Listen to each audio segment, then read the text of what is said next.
Welcome to the world of Ayur सखी.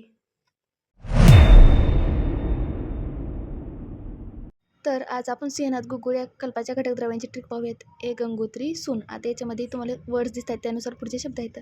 ए पासून एरंड, ग पासून गंगद्धक आणि गुगुळ, त्रिफळासून त्रिफळा म्हणजेच कोणता तर आमलकी, बिबितकी आणि हरितकी.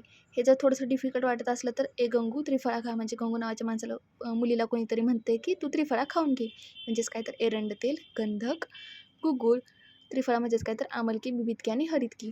त्याची मात्रा पुढे दिलेली आहे. चिकित्सीय गुण आणि प्रोबेबल मोड ऑफ ॲक्शनही समोर दिलेलं आहे. त्याचं मात्रा, अनुपान, पथ्य, अपथ्य, सेवनकाल हेही दिलेलं आहे. जर तुम्हाला लक्षात नसेल येत तर आपण परत एकदा पाहूयात. ए गंगू त्रिफळा खा म्हणजे एरंड तेल, गंधक, गुगुळ, आमलकी, बिबितकी, हरितकी.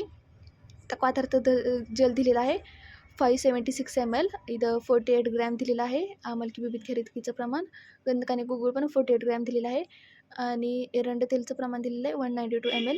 त्याचा संदर्भ ग्रंथ आहे भेषज रत्नावली, आमवाताधिकार. आता चिकित्सीय गुण काय आहेत तर वात, पित्त, कफरोगमध्ये खंज, पंगू, 5 प्रकारचे जे कास आहेत, कुष्ठ, वात, रक्त, गुल्म, शूल आणि उदररोग या प्रत्येकामध्ये ह्याचं चिकित्सीय गुण आहे. तसेच वैद्यद्वारा व्यक्त आमवात आणि पलितनाशक आहे.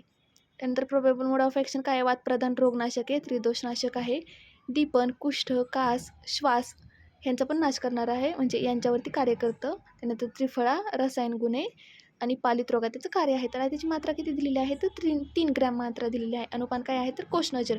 तर तुम्हाला जनरली काय विचारू शकतात की घटकद्रव्ये सांगा, त्याची मात्रा आणि अनुपान सांगा आणि चिकित्सीय गुण सांगा. त्यानंतर जर एखाद्या वेळेस बाय चान्स विचारलंच तर पथ्य तुम्ही सांगू शकता. पथ्य काय तर घृत, तेल, वासापासून बनवलेले पदार्थ. अपथ्यमध्ये येणार अम्ल, तीक्ष्ण पदार्थ, अजीर्ण आणि व्यायामश्रम. आता सेवनकाल काय आहे तर अवस्थानुसार किंवा प्रातःकाल आणि सायंकाल अशा 2 कालामध्ये तुम्ही ते घेऊ शकतात. आय होप तुम्हाला सिंहनाथ गुगुळ हा कल्प क्लिअर झाला असेल.